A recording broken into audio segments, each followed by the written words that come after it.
శుక్లాంబరధరం విష్ణుం శశివర్ణం చతుర్భుజం ప్రసన్నవదనం ధ్యాయేత్ సర్వవిఘ్నోపశాంతయే కన్యాభరణి సంజాతం బాధూలకులభూషణం శ్రీరంగార్యగురోః పుత్రం షఢగోపమహం భజే.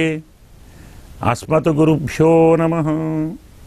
భగవత్ బంధువులారా, ఇప్పుడే మనం అనుసంధానం చేసుకున్న సందర్భంలో పార్వతికి తెలియకుండా పరమేశ్వరుడు గజాసురుని ఉదరంలో చేరాడా? పరమేశ్వరునికి తెలియకుండానే పార్వతం బొమ్మను తయారు చేసిందా? ఒకరికొకరు తెలియకుండా పనిచేశారు ఆ ఇద్దరు అర్ధనారీశ్వరులైతే. ఆమెలో ఆయన ఉన్నాడు, ఆయనలో ఆమె ఉంది. ఇద్దరికీ తెలుసు. ఇద్దరు కూడబలుక్కొని ఆడిన నాటకం అని చెప్పుకున్నాం కదా. ఆ నాటకం మన కోసం, మానవుల కోసం, భక్తుల కోసం. అసలు శరీరం నుంచి మట్టి తయారు చేసి, అంటే నలుగు ఉంటే అంతే కదా, ఇందులో ఉన్న మురికి పోవటానికి నలుగు పెడతారు. నలుగు పెట్టి నలుపుతూ ఉంటే మట్టి అంతా బయటికి వస్తుంది. పిండితో కలిసిన మట్టి బయటికి వస్తుంది. అలా వచ్చిన మట్టిని అమ్మ ఒక బొమ్మ చేసింది అన్నాం. ఆ బొమ్మకు ప్రాణం పోసింది. న్యాయంగా ఈ శరీరం మట్టే కదా చదువు. ఎక్కడిది మట్టి? శరీరం నుంచి వచ్చింది. శరీరమే మట్టి. శరీరం పాంచభౌతికం. పృథివీ, అప్పు, తేజో, వాయు, ఆకాశం. ఈ శరీరంలో 5 ఉన్నాయి కదా. ఇందులో ఉన్న మాంసభాగం పృథివీ అంటాం, మట్టి అంటాం కదా. ఇందులో ఉన్న జలభాగం జలమే. ఇందులో అగ్ని, కంటిలో, వాక్కులో, కడుపులో అగ్ని ఉంది, అది అగ్ని. ఇక ప్రాణవాయువు, పంచవాయువులు, వాయువులు ఉన్నాయి. అలాగే 9 రంధ్రాలు ఉన్నాయి, ఆకాశం. పాంచభౌతికం. ఇందులో కనపడేది మట్టి, అంటే మాంసమే. మట్టితో బొమ్మ చేశారు అంటే ఇది పాంచభౌతికము. అది శరీరం నుంచే వచ్చినది. శరీరమే మట్టి, దాని నుంచి వచ్చేది మట్టి. అందుకే వ్యాసుడు అంటాడు, మృదం సమలంకృత్య మోదతే గతధీహి అంటాడు. ప్రపంచంలో మానవులు బుద్ధి లేనివారండి. ఎందుకంటే ఒక మట్టి మరొక మట్టిని అలంకరించుకొని, నేను అలంకరించుకున్నానని ఆనందిస్తున్నాడు అంటారు. ఇది మట్టే కదా, మరి ఇదేంటండి? బంగారం మట్టి కదా. మట్టి మీద మట్టి పోసుకొని అలంకారం అంటారు ఏమిటండి? ఏమైనా ఆలోచన ఉందే? అనే కదా. మట్టితో బొమ్మ చేసి ఆ బొమ్మలో ప్రాణం పోసింది. అంటే ఈ ప్రాణం, ఈ పంచభూతాలు, ఈ శరీరం పరమాత్మాధీనమైతే, అమ్మ చేతిలో చేరితే, శక్తి వల్ల ఏర్పడితే దైవమవుతుంది. రక్తి వల్ల ఏర్పడితే మానవుడవుతాడు కదా. ఈ రెండు కాకుండా కేవలం స్వార్థంతో ఏర్పడితే రాక్షసుడవుతాడు. ఒక రాక్షసుడు గజాసురుడు, ఒక దైవం గజాననుడు కదా. ఇతన్ని ఏం చేశారు? కాపలా ఉంచారు. శరీరం నుంచి వచ్చినటువంటి ఈ బొమ్మను శరీరాన్ని కాపాడుకోవటానికి కాపలా ఉంచారు. అర్థమైందా? మన శరీరాన్ని మన శరీరమే కదా. ఓ కట్టెయినా, ఓ కత్తెయినా, ఓ ధనువైనా, ఆయుధమైనా పట్టుకునేది శరీరమే. శిక్షించేది శరీరమే, రక్షించేది శరీరమే కదా. ఎప్పుడైతే శరీరం మీద మమకారం పెరుగుతుందో, శరీరమే బాగుండాలనుకుంటుందో, శరీరంలో ఉన్నటువంటి ఆత్మను ఎవరైతే చూడరో అలాంటి వారికి దైవాన్ని గుర్తించే జ్ఞానం ఉండదు. అందుకే పరమేశ్వరుడు వచ్చినా అడ్డగించాం. ఇది నా ఇల్లురా, ఎంత చక్కని మాట అండి. ఇది అంటే ఈ శరీరం ఎవరిల్లండి? పరమేశ్వరుడిది కదా. ఇందులో ఎవరుంటారు? శరీరంలో ఆత్మ ఉంటుంది, ఆత్మలో పరమాత్మ ఉంటాడు. ఇది పరమాత్మ ఇల్లే. తన శరీరంలోకి తాను రావాలంటే శరీరం అడ్డగిస్తుందే. నా ఇంటికి నన్ను కాపురా కాచి అడ్డగిస్తావట్రా, ఇలాంటి దుష్టమైన ఆలోచన ఉంది నీ తలలో, దాన్ని తీసేస్తానన్నాడు. తల ఎందుకు తీసేయాలి? వక్షస్థలంలో కొట్టవచ్చు కదా. చాలా జాగ్రత్తగా ఆలోచించాలి. గజాసురుణ్ణి కడుపు చీల్చాడు, మరి ఈ బాలుణ్ణి తలకాయ తీశాడు. ఎందుకు? ఆ తలకాయ ఇక్కడికి రావాలి. గజాసురుని తల ఇతని తలగా మారాలి. కథాపరంగా అర్థం అది. కానీ భగవంతుణ్ణి ధిక్కరించే స్వభావం, భగవంతుణ్ణి గుర్తించని స్వభావం, ఆత్మను తెలియని స్వభావం తలకే కదా, బుద్ధికే కదా. దాన్ని పక్కన పెట్టాడు, ఆలోచనను పక్కకు పెట్టాడు. మళ్ళీ అమ్మ వచ్చి, అమ్మ నాన్న కలిసి, అంటే బుద్ధి ఆత్మ. ఏమంటాం? స్త్రీని బుద్ధి అంటాం కదా, స్త్రీని బుద్ధి అంటాం, పురుషుణ్ణి ఆత్మ అంటాం. బుద్ధి ఆత్మ, పార్వతి పరమేశ్వరుడు కలిసి గజ శిరస్సును జోడించారు.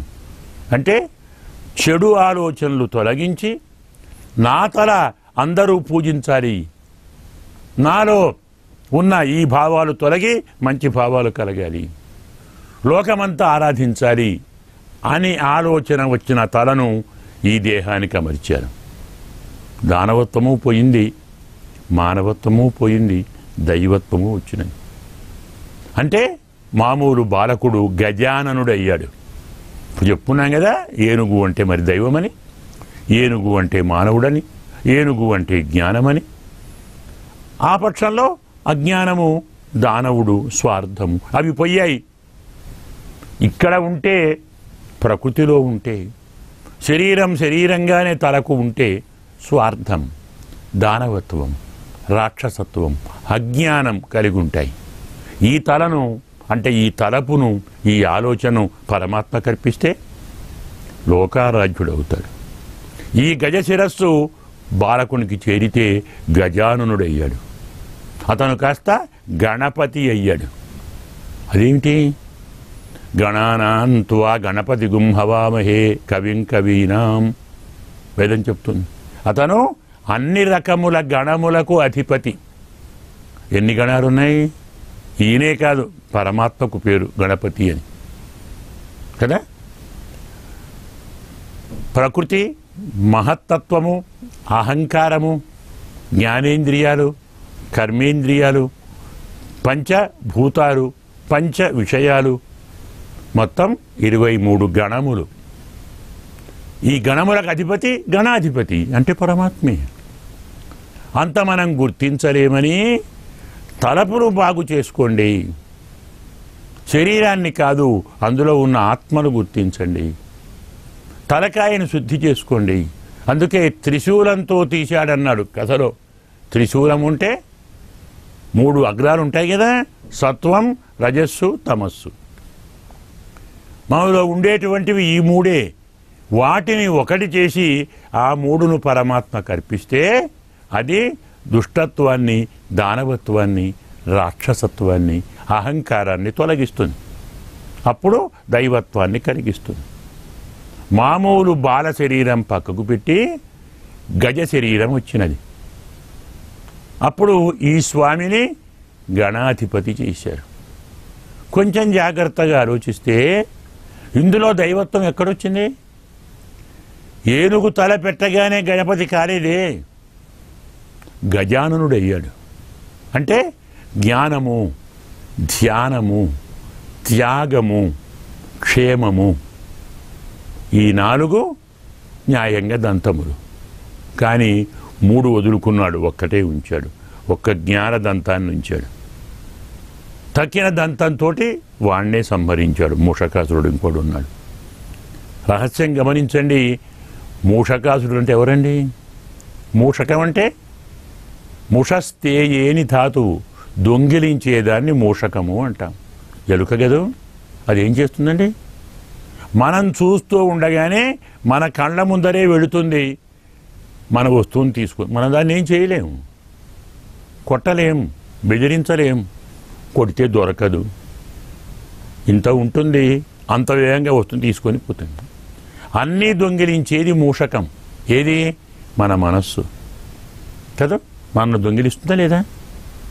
మనకు తెలియకుండా మన జ్ఞానాన్ని తొలగిస్తుంది, మనకు తెలియకుండా మన తత్వాన్ని తొలగిస్తుంది, మనకు తెలియకుండా మనం దేన్నైతే వాస్తవంగా ఆత్మస్వరూపం ఉంటే దాన్ని దొంగిలిస్తుంది. అజ్ఞానాన్ని నింపుతుంది, అహంకారాన్ని నింపుతుంది, స్వార్థాన్ని నింపుతుంది. ఆత్మ లేదు, శరీరమే ఆత్మ అనిపిస్తుంది.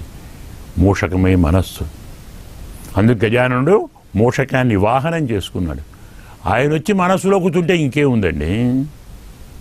ఇది అర్థం వాహనం అంటే. గజానుడికి మూషకం ఎందుకు వాహనం?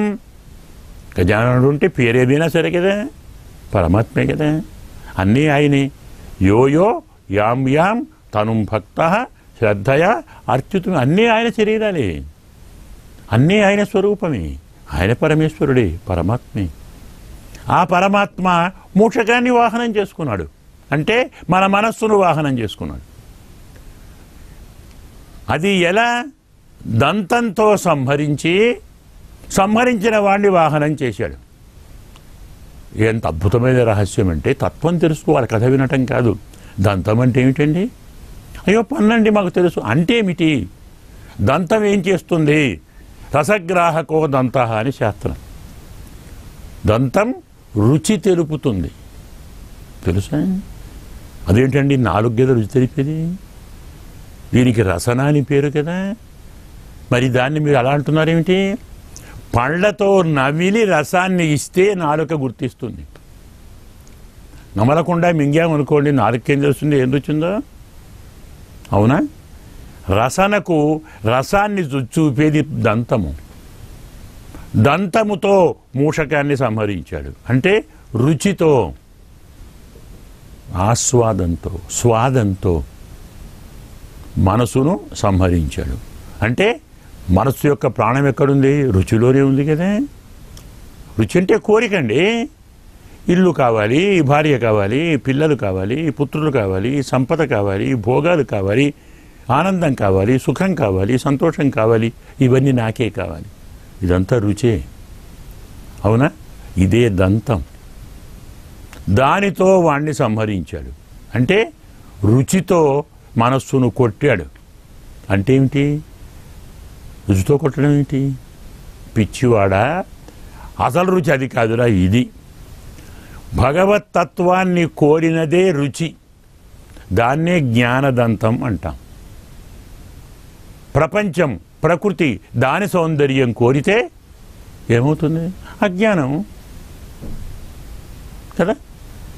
రుచి అంటే అదే. నిజమైన రుచి పరమాత్మ యందు.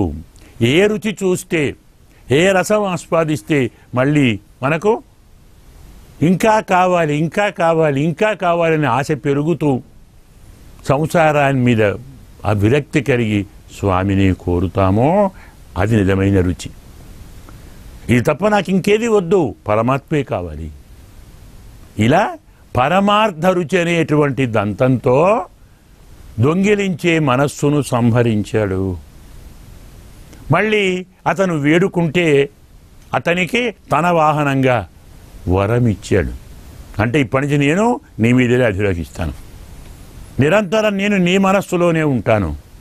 మనస్సులో నేనే ఉంటానురా, నన్ను మనస్సులో పెట్టుకో, లోకం అంతా పూజిస్తుంది. తెలుసు కదా మీకు? వినాయక చవితి నాడు వినాయకుడికి ఉండ్రాళ్ళు పెడతాం, పక్కన మూషకానికి పెడతాం. అదే మామూలు రోజుల్లో ఇంట్లో ఎరుకొస్తే ఏం చేస్తామండి? మందు పెడతాం, మరేమో పెడతాం, వెళ్ళగొట్టే ప్రయత్నం చేస్తాం, అవునా? అదే పరమాత్మకు వాహనంగా ఉన్న ఎరుకని పిలిచి మరీ ఉండ్రాళ్ళు పెడతాం, ఆహారం పెడతాం. మన విగ్రహంలో ఎరుక కూడా ఉంటుంది, దాన్ని కూడా పూజిస్తాం.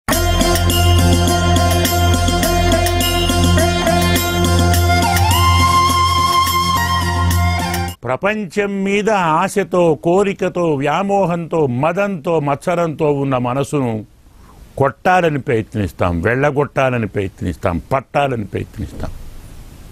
అదే మనసులో పరమాత్మ ఉంటే, ఆ మనసు పరమాత్మకు నిలయమైతే, పరమాత్మకు ఆసనమైతే, పరమాత్మకు వాహనమైతే అదే ఎరుకను ఆరాధిస్తాం, మనస్సును ఆరాధిస్తామండి. ఎవరి మనస్సులో పరమాత్మ ఉన్నాడో అలాంటి మనసును ఆరాధిస్తాం. ఎవరి మనసు పరమాత్మనే తలుస్తుందో అలాంటి వ్యక్తిని ఆరాధిస్తాం.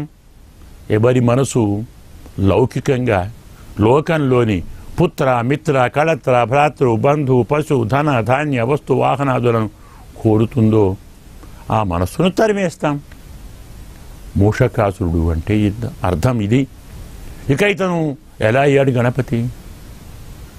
పరమేశ్వరుడు గణపతి ఒక పోస్టు ఏర్పరిచి ఇద్దరున్నారు, కుమారస్వామి గణపతి. ఎవరికి ఇవ్వాలి దీన్ని అని ప్రశ్నించినప్పుడు ఎవరు ముందు 3 లోకాలను 3 లోకాల్లో ఉన్న 330 పోనీ 50 350 కోట్ల నదీ జలములో స్నానం చేసి ముందొస్తారో వారికి ఈ పోస్ట్ ఇస్తానన్నాడు. మంచిదే పదవి. కుమారస్వామి అమాంతం నెమిరెక్కి పరిగెత్తాడు. ఈయనేం పోతాడు? అసలే లంబోదరుడు కదా. ఎవరున్నారు ఉదరంలో? ఆ ఉదరమే ఆయనే ఉన్నాడు, శంకరుడే. అందుకే లంబోదరుడు. నాన్నగారిది ఏమన్నా న్యాయమా? నా ఆకారం తెలుసు, నా వాహనం ఇంత ఉంది, నా వాహనం అదేం పోతుందండి, నేనేం పరిగెత్తానండి. చూసి ఇలా పెట్టారా? నాకు ఇవ్వాలని లేదా? పిచ్చివాడా? పరమేశ్వరునికి తల్లిదండ్రికి చేతగాని మీ వాని మీదే ప్రేమ ఎక్కువ. ఎవరు అశక్తుడో వాడిని ఎక్కువ ప్రేమిస్తారు తల్లిదండ్రులు. శక్తున్నవాడు ఎలా పరిపాటు చేసుకుంటాడో వానికి సహాయం చేస్తారు అంతే. మా మనస్సు నీకేరా, మా ప్రేమ నీదే. చెప్తాను, రహస్యం చెప్తాను. సకుర్నారాయణే చుక్త్వా పుమాన్ వర్షశతైరపి స్త్రీన్ లోకాను సంపరిక్రమ్య నదీహి సర్వాహ సమేత్యచ సద్య పునాతి. ఒక్కసారి నారాయణ మంత్రాన్ని ఉచ్చరిస్తే 3 లోకాలు తిరిగినంత ఫలితం రా.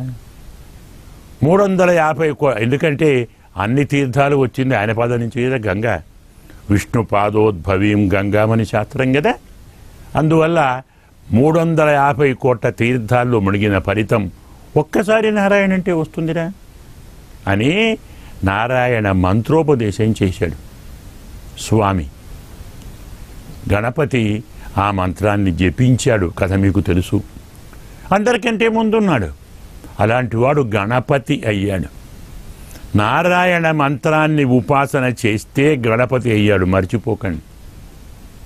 దైవత్వం ఉంటే సరిపోదు, మానవత్వం ఉంటే సరిపోదు, రుచి పరమాత్మ యందు ఉన్నంత మాత్రాన సరిపోదు. గురువు ద్వారా పరమాత్మ మంత్రాన్ని ఎవడు ఉపాసిస్తాడో వాడే గణపతి. సకల లోకాలకు పరమాత్మ స్వరూపాన్ని ఎవడు బోధిస్తాడో వాడే గణపతి. అందుకే గణపతి మనం ఏమన్నాం? విద్యానాథుడు అన్నాం, విద్యాపతి అన్నాం. ఆ రోజు మనం వినాయక చవితి నాడు విద్యార్థులు తమ గ్రంథాలు పుస్తకాలు పెట్టి పూజిస్తారు, గణపతిని ఆరాధిస్తారు. ఏమిటి కారణం? రహస్యం ఏమిటి? ఇక్కడ పరమాత్మ ఉన్నాడు. పరమాత్మ నామాన్ని, పరమాత్మ మంత్రాన్ని తండ్రి గురువు కదా. మంత్రో మాత గురు పిత అని శాస్త్రం. తండ్రే గురువు. శంకరుడు చెప్పినటువంటి నారాయణ మంత్ర జపంతో ధ్యానంతో కుమారస్వామి కంటే ముందే తిరిగి వచ్చాడు. ఎలుక అంటే మనస్సే. వాస్తవంగా ఎలుకని ఎక్కే వెళ్ళాడన్నమాట వినాయకుడు. అంటే మనస్సునే ఎక్కాడు. అంటే ఏమిటి? మనస్సులో నారాయణ మంత్రాన్ని ఉపాసించాడు. పరమాత్మను ధ్యానించి పరమాత్మను జపించి కుమారుని కంటే ముందు వచ్చి గణాధిపత్యాన్ని పొందాడు. దాన్నే భాద్రపద శుద్ధ చవితి అన్నాం. తెలుసా అండి అర్థమేమిటో? మనకు మాసాలు 12, పురుషార్థాలు 4. ధర్మ, అర్థ, కామ, మోక్ష కదా. 3, 4, 12 అంటే ఒక్కొక్క దానికి 4. చైత్రమాసము ధర్మము, వైశాఖ మాసము అర్థము, జ్యేష్ఠమాసము కామము, ఆషాఢ మాసము మోక్షము. అందుకే శయన ఏకాదశి వచ్చేది ఆషాఢ మాసం. మళ్ళీ శ్రావణము ధర్మము, భాద్రపదము అర్థము. వినాయకుడు అర్థప్రదుడు కదా, విఘ్న నివారకుడండి. మనం అనుకున్నటువంటి అర్థం పూర్తి కావాలి అంటే ఏం కావాలి? అర్థం కావాలి కదా, వినాయకుడే కావాలి, గణాధిపతే కావాలి కదా. అందువల్ల భాద్రపద మాసం. శుక్లం అంటే తెలుపు అంటే జ్ఞానం, చతుర్థి అంటే నాలుగోది మోక్షం. అర్థాన్ని కోరి అర్థాన్ని జ్ఞానం కోసం ఉపయోగిస్తే మోక్షం వస్తుంది. అంటే జ్ఞానాన్ని కోరిన వాడికి మోక్షం వస్తుంది. గణపతిని సంపదలు కావాలి, ఇల్లు కావాలి, భోగం కావాలి అని కాదు, మరేం కావాలి? జ్ఞానం కావాలి. అతను జ్ఞానాధిపతి, జ్ఞానప్రదాత, జ్ఞానేశ్వరుడు. కాబట్టి ఈ మనస్సును పరమాత్మకు అర్పించి పరమాత్మ ధరించినటువంటి మనస్సుతోటి జ్ఞానాన్ని అర్థంగా భావిస్తే మోక్షం వస్తుంది అనే రహస్యాన్ని మనకు భాద్రపద శుద్ధ చవితి నాడు స్వామి యొక్క అవతారంలోని పరమార్థం ఇది. ఆయనకు ఒక దంతం సంహారం చేసిన రాక్షసుణ్ణి, ఇంకో దంతం మన కోసమే ఉంచాడు. చెప్పాం కదా, రుచిని పోగొట్టింది, జ్ఞానాన్ని దాచుకుంది. జ్ఞానము రుచి అన్నప్పుడు రుచితోటి జ్ఞానాన్ని చూపెట్టాలి, జ్ఞానంతో రుచిని పొందాలి, జ్ఞానము ఎందే రుచిని ఉంచాలి. నీకేం కావాలి అంటే జ్ఞానం కావాలి. అంటే ఏం కావాలి? పరమాత్మ కావాలి. నీ మనస్సులో ఏముంది? అదే ఉంది. భగవంతుడు మన ముందరికి వచ్చినప్పుడు భగవంతుణ్ణి కాక సంసారాన్ని కోరినవాడు అజ్ఞాని అవుతాడు. ప్రహ్లాదుణ్ణి నృసింహస్వామి కోరిక కోర్రా నాన్న అని అడిగితే, నన్ను కూడా మోసం చేస్తున్నావా స్వామి, నన్ను కూడా నీ మాయలో పడేస్తున్నావా, నాకెందుకయ్యా కోరికలు, ఎస్తు ఆశిష ఆశాస్తే నసభృత్య సవై వణిక్ అన్నాడు. ఎవడైతే కోరికలు కోరి పరమాత్మను ఆరాధిస్తాడో వాడు భక్తుడు కాదు, బిజినెస్ మ్యాన్ అవుతాడు. నాకెందుకయ్యా కోరికలు అంటే పెద్దవాణ్ణిరా. పిల్లల దగ్గరికి వచ్చినప్పుడు ఖాళీ చేతులతో రాకూడదు, ఏదో తీసుకొని రావాలి. రిక్తహస్తేన నోపేయాత్ రాజానం దైవతం గురుం. రాజు దగ్గరికి, దైవం దగ్గరికి, గురువు దగ్గరికి, బాలం రుగ్ణం అంతర్వర్తిని, పిల్లల దగ్గరికి, రోగగ్రస్తుని దగ్గరికి, గర్భవతి దగ్గరికి వెళ్ళినప్పుడు ఏదో పట్టుకొని పోవాలని శాస్త్రం. పండో పువ్వో కదా. నువ్వు పిల్లవాడవురా, నేను పెద్దవాడిని, అడుగురా ఏదైనా ఇస్తాను. సరే, మరీ పెద్దవాడు అంటున్నాడు, బాగుండదు కదా. స్వామి కామానాం హృది అసంరోహ ఏషమేస్తు వరఃపర. స్వామి ఈనాటి నుంచి నా మనస్సులో కోరికలు కలగకూడదు. అలాంటి వరం ఇవ్వయ్యా. ఏం కోరాడండి? కోరికలు వద్దన్న కోరిక కోరాడు కదా. ఎలాంటి కోరికలు నాకొద్దు, నా మనస్సులో ఎప్పుడూ కోరికలు కలగకూడదు అనే కోరిక కోరాడు. ఇది మూషకం అంటే. ఇలా ఉండాలి మనస్సు. భగవంతుడు తప్ప మరేది వద్దు అనుకున్న వాడే నిజమైనటువంటి పరమాత్మ భక్తుడు. అలాంటి వానికి రుచి జ్ఞానం మీద ఉంటుంది. ఎవరు జ్ఞానాన్ని మనకు ప్రసాదిస్తారో ఆయనే గణపతి. ఎవరి మనస్సులో పరమాత్మ ఉన్నాడో ఆయన మూషకం. ఎవరు అర్థాన్ని పరమార్థంగా తిథిగా మనం చెప్పుకుంటామో ఆ మహానుభావుడే గణ అధిపతి, సకల గణ అధిపతి. ఇలా మహానుభావుడు గణాధిపతి, మూషక వాహనుడు, గజాననుడు, పార్వతీ పరమేశ్వర్ల పుత్రుడు, ఏకదంతుడు, విద్యానాథుడు. ఇలా మనం ఎన్ని పేర్లతో చెప్పుకున్నామో ప్రతి పేరులో, ప్రతి కథలో, ప్రతి అవతారంలో అద్భుతమైన అనంతమైన తత్వం, రహస్యం ఇమిడి ఉంది. దాన్ని తెలుసుకునే ప్రయత్నం చేయండి. కేవలం కథ విని ఆ వినాయకుని విగ్రహానికి 4 పూలేసి దండం పెడితే పని అయిపోదు. సరే, భక్తే కాదనం, తత్వం తెలుసుకోండి. గణపతి అంటే ఏమిటి, మూషకం అంటే ఏమిటి, అమ్మ నాన్న అంటే ఏమిటి, మంత్రం అంటే ఏమిటి. మంత్రము, మంత్రార్థము, మంత్రప్రదాత, జ్ఞానము, మోక్షము, తత్వము, ఇవి మనకిందులో చాలా స్పష్టంగా చెప్పారు. గణపతి అంటే ఇతను, గజము ఉంటే అది. గజము గజాననుడు, గణాధిపతి, ఏకదంతుడు, మూషకవాహనుడు, పార్వతీపుత్రుడు చెప్పుకుంటాం కదా. సర్వసిద్ధి వినాయకుడు. సిద్ధి బుద్ధి ఉంటాయి కదా, జ్ఞానానికి రెండు ఉంటాయి మరి. ఒకటి సిద్ధి, ఒకటి బుద్ధి, వాటికి అధిపతి. జ్ఞానంతో పరమాత్మను సేవిస్తే కార్యం సిద్ధిస్తుంది, బుద్ధితో సేవిస్తే సిద్ధి. బుద్ధి సిద్ధి జ్ఞానాధీనములే. జ్ఞానం కలగానే బుద్ధి అంటాం. ఇలా ప్రతి కథలో ప్రతి అంశంలో పరమార్థం, పరమతత్వం దాగి ఉంది. దాన్ని తెలుసుకొని ఆ గణాధిపతిని, గజానుణ్ణి, పార్వతీపుత్రుణ్ణి, పరమేశ్వరపుత్రుణ్ణి కదా, విఘ్న నివారకుణ్ణి, విఘ్న వినాయకుణ్ణి పరమాత్మ దృష్టితో, పరమార్థ దృష్టితో సేవించి కావలసిన వరాలు లేదో కావలసిన జ్ఞానాన్ని పొంది అందరూ తరించాలి. స్వస్తి.